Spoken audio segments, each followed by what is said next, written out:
Seems to be some new advice surrounding coronavirus and keeping ourselves safe. And once again, we have been absolutely inundated with your questions. I would say these are probably only about half of what we've received.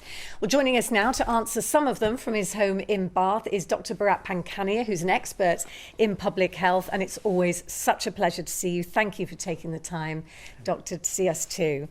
Right, let's get straight on with them so we can cover as many as possible. The question of homemade personal protective gear has come up. So Lauren, for example, says she's seen a lot of people wearing fabric face masks. She asked, do they work or are they giving a false sense of security, do you think? I think masks have a good place, and the masks should be reserved to be worn in a clinical setting. So if you are unwell and the clinician or the healthcare person is looking after you, that's the best place for the mask. In the other settings, you may inadvertently introduce infections and germs to your nose, to your mouth, and therefore it is not a tried and trusted formula for masks out in the public. Any difference between the different ones? She's asking about these fabric ones. None whatsoever. I think really we need to leave the masks to the clinical areas. Okay. Lots of messages from people with various health conditions, same as we had before. It's because they're very concerned, obviously, wondering whether they're more at risk and what they should do. So, for example, Gwen is worried for people with diabetes. She's saying, can diabetics successfully overcome this virus? It's such a how long is a piece of string question, but I'd be very happy to help Gwen. And just to reassure her, look, the best thing you can do is not get infected, like every advice. And of course, diabetes is one of the risk factors for having severe illness following an infection with the coronavirus. So my advice is do all you can to isolate yourselves away from fellow human beings and places where human beings congregate, and especially so if you can do that for the next at least 3 months. That's the best thing we can do. Okay, you may feel the same answer is appropriate then for this next one. Loads of people have been asking about not receiving high-risk letters. They've got various health conditions. So, for example, Anne, her husband had a bypass 18 years ago, takes various medications, key worker in going to work, but hasn't heard from the GP. So she's saying, as many other people are saying, is he in a vulnerable group? What should he do? Yes, so I would say, look, if you have had major surgery like that to your heart, your kidneys, other organs, or you are in generally not tip-top health, then you consider yourself to be at risk. You can always call your GP and say, am I in that group? But if in doubt, better to err on the side of caution and say, stay away from being infected. Listen, this doesn't mean that otherwise fit and healthy people can't also get seriously ill. Therefore, the important advice to everyone is please be careful. This is a serious infection and it can kill. Yeah, and I think we've seen that in the news, haven't we, with some really heartbreaking cases. There's been one about isolating, or a few about isolating. If you've got a medical appointment, this is tricky, isn't it? Hilary is a type 1 diabetic. She's got a triple heart bypass operation coming up, and she's got an MRI appointment, but she's really worried about attending. Yes, this is very tricky, because one other piece of advice I want to give to our viewers, listeners, is try and stay away from hospitals, because hospitals are hotspots for any infection, and now we've got corona there. You don't want to do that. My advice would be, please check with your hospital. And one more thing, if you go to the hospital, please be careful. In other words, go quickly through the areas to where you need to be. Wash your hands again before leaving. Come home, wash your hands again. So you really must do it in, out, quick, and stay away from other people. Okay. It's hard. I understand it is hard, but do your best and just keep away from people. Yeah, and hospitals. I often think that when everyone's doing their DIY, you know, don't go climbing up ladders or anything that's going to get you into trouble. So, Hilary, check with your hospital then. Some general questions. Malcolm says, can people spread coronavirus after they've recovered? That's a wonderful question. It really is, because what is recovery and how long is recovery and when does recovery occur? So my advice is, the government advice is that after 7 days, you're deemed fit and not secreting the virus. My additional advice would also be, please maintain infection control even if you have recovered.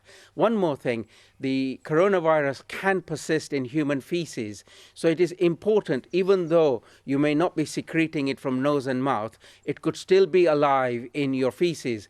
Therefore, shut the lid before flushing and make sure you wash your hands thoroughly, having recovered from your recent infection. And well done for recovering from your recent infection. Yeah, indeed. Roz wants to know, why are healthy people with no underlying issues dying? Yes, it's so sad. It really is sad. And this is the nature of the beast. It is a new virus. These new viruses do what they love to do, which is infect humans and cause disease. It can affect any age group because we have no immunity to it. This is a new thing that has emerged, and it can affect any age group. Yeah, we heard the 13-year-old. It was heartbreaking yesterday. A question Yes. about shopping. Lynn says, should we treat, and lots of you have asked this actually even last time, should we treat delivered items like post and shopping? Should we treat them? Yeah, it's a good question, Alex, because I would like to reformulate my advice, which is as follows. You consider everything, everyone, every time as infectious. So you don't necessarily get obsessed with the things coming into your house, but you get obsessed with this thing, your hand, and you clean it. In other words, you've received goods and things, you put them in one area of the house, go and wash your hands because you've just handled it, and dry them. And also timetable washing your hands. Every 2 hours it's hand washing time, and that would be much better advice rather than worrying about, have I cleaned this shopping that has just been delivered. Yeah, and every bit of post and so on. That's really good advice.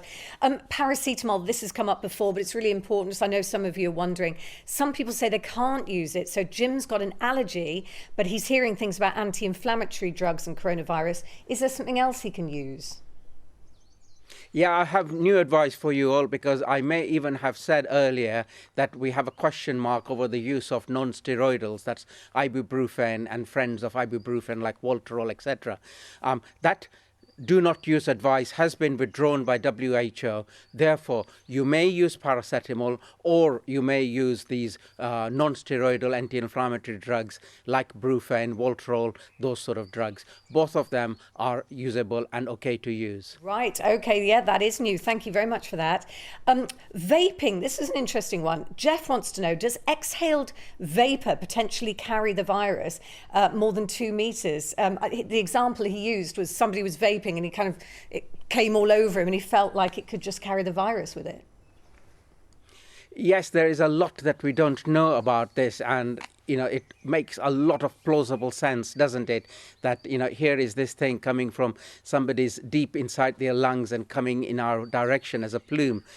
I would stay away from plumes like vaping, because whilst there is a lot that we don't know, it is just better to be cautious and not do it. Remember, coronavirus is droplet spread, so it's unlikely to be in vaping, but I cannot put hand on heart and say, and heart is there, isn't it? Yeah, hand on heart and say absolutely no chance. So better to be cautious and careful. Yeah, I think that's it, isn't it? Just kind of hope for the best and assume the worst, because then you'll be protected, I guess.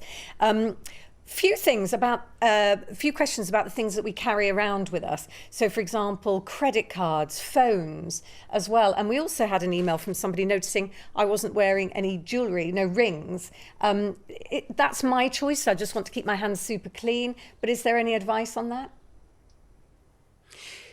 This is a lovely question, and I'm glad you asked it. So I have a new piece of advice for all our viewers and listeners, which is, develop a system.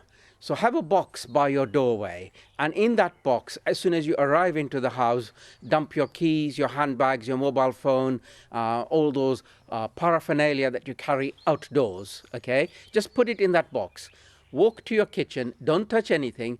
You don't have to walk to your kitchen, you walk to a sink, a safe sink somewhere, and thoroughly wash your hands properly, not only the wrist, above here. So give your hands a really good wash, dry it. Go back to the goods that you put in the box there, and then give them a little wipe down. So give them a wipe down, clean down, etc.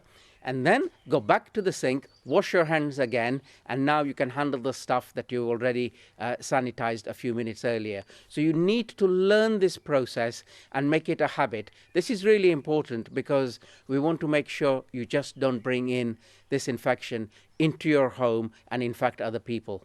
And with rings, can these little germs hide underneath them? Is it worth taking them off, even if you put them back on, give them a good rinse?